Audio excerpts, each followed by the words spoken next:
Bismillahirrahmanirrahim. Nama saya Rahmat Kosasi Dan nama saya Putri Sri Rahayu yang akan mempresentasikan pelajaran SPI yang berjudul Peradaban yang tumbuh pada masa Bani Umayyah I.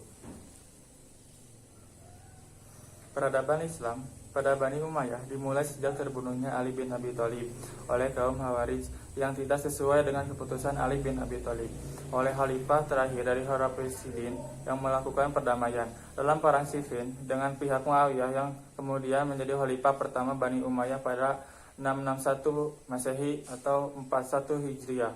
Peradaban Islam pada masa Bani Umayyah, tulis Hasan Ibrahim Hasan.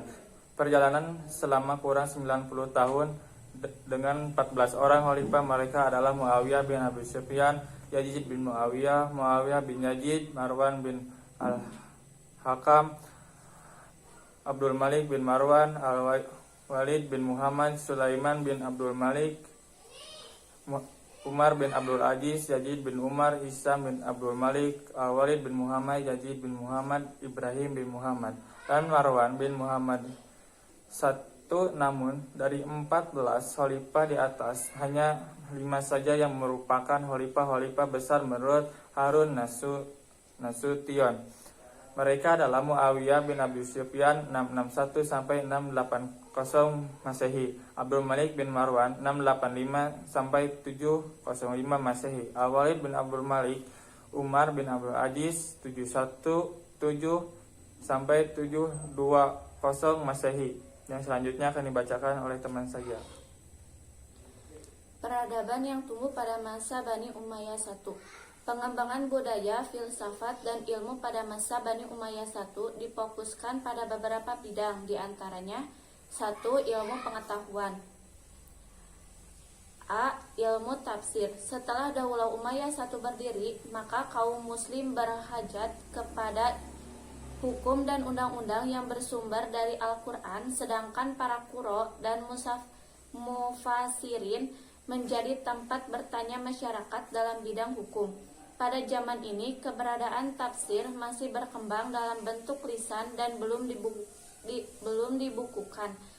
Ilmu tafsir pada saat itu belum berkembang seperti pada zaman Bani Abbasiyah. B. Ilmu hadis. Pada saat mengartikan makna ayat-ayat Al-Quran, kadang-kadang para ahli hadis kesulitan mencari pengertian dalam hadis karena terdapat banyak hadis yang sebenarnya bukan hadis. Dari kondisi semacam ini, maka timbullah usaha para muhadisin untuk mencari riwayat dan sanad al-hadis. Yang proses seperti ini pada akhirnya berkembang menjadi ilmu hadis dengan segala cabang-cabangnya. Perkembangan hadis diawali dari masa Khalifah Umar bin Abdul Aziz dan ulama hadis yang mula-mula membukukan hadis, yaitu Ibnu Az-Zuhri atas perintah Khalifah Umar bin Abdul Aziz. C. Ilmu qiraat. Dalam sejarah perkembangan ilmu, yang pertama kali berkembang adalah ilmu qiraat. Cabang ilmu ini mempunyai kedudukan yang sangat penting bagi permulaan Islam, sehingga orang-orang yang pandai membaca Al-Quran pada saat itu disebut para quro.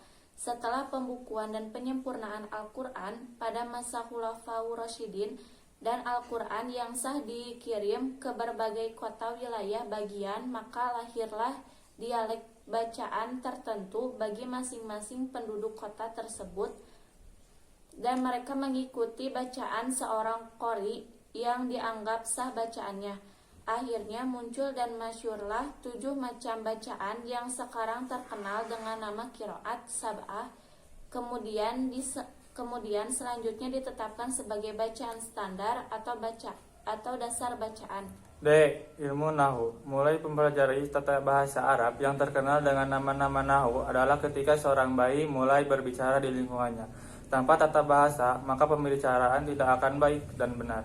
Setelah banyak bangsa di luar bangsa Arab masuk Islam dan sekaligus wilayah masuk dalam daerah kekuasaan Islam, maka barulah terasa bagi bangsa Arab dan mulai diperhatikan dengan cara menyesuaikan ilmu Nahu. Ada ilmuwan bidang bahasa yang pertama dicatat dalam sejarah perkembangan ilmu yang disusun ilmu Nahu adalah Abu Ashwad Ad-Daili yang wafat tahun 69 Hijriah. Tercatat beliau belajar dari sahabat Ali bin Abi Thalib. Dengan demikian ada saja ahli sejarah mengatakan bahwa sahabat Ali bin Abi Thalib adalah bapak ilmu nahwu, tarikh dan geografi. Penulisan sejarah Islam dimulai pada saat terjadi peristiwa-peristiwa penting dalam Islam dan dibukukannya dimulai pada saat Bani Umayyah dan perkembangan pesat terjadi pada saat Bani Abbasiyah. Demikian begitu pesatnya perkembangan sejarah Islam sehingga para ilmuwan berkecimpung dalam bidang itu dapat mengarang kitab-kitab sejarah yang tidak dapat dihitung banyaknya. Sampai sekarang prestasi penulisan sejarah pada saat Bani Umayyah dan Abbasiyah tidak dapat ditangani oleh bangsa manapun. Tercatat nama-nama sejarah, kitab sejarah yang ditulis pada zaman itu lebih dari 1.300 judul buku. Seni budaya.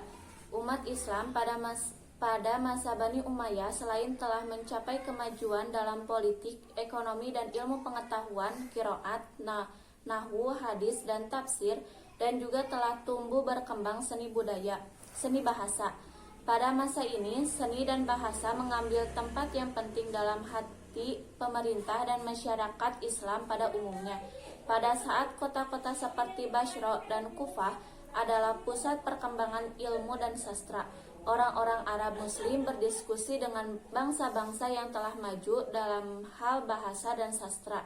Di kota-kota tersebut, umat Islam menyusun riwayat Arab, seni, bahasa, dan hikmah atau sejarah, nahwu, sorof, balagoh, dan juga berdiri klub-klub para pujangga. Sekian presentasi dari kami. Mohon maaf apabila ada kesalahan. Ditutup dengan doa. Robbana atina fid dunya hasanah wa fil akhirati hasanah wa qina adzabannar. Assalamualaikum warahmatullahi wabarakatuh.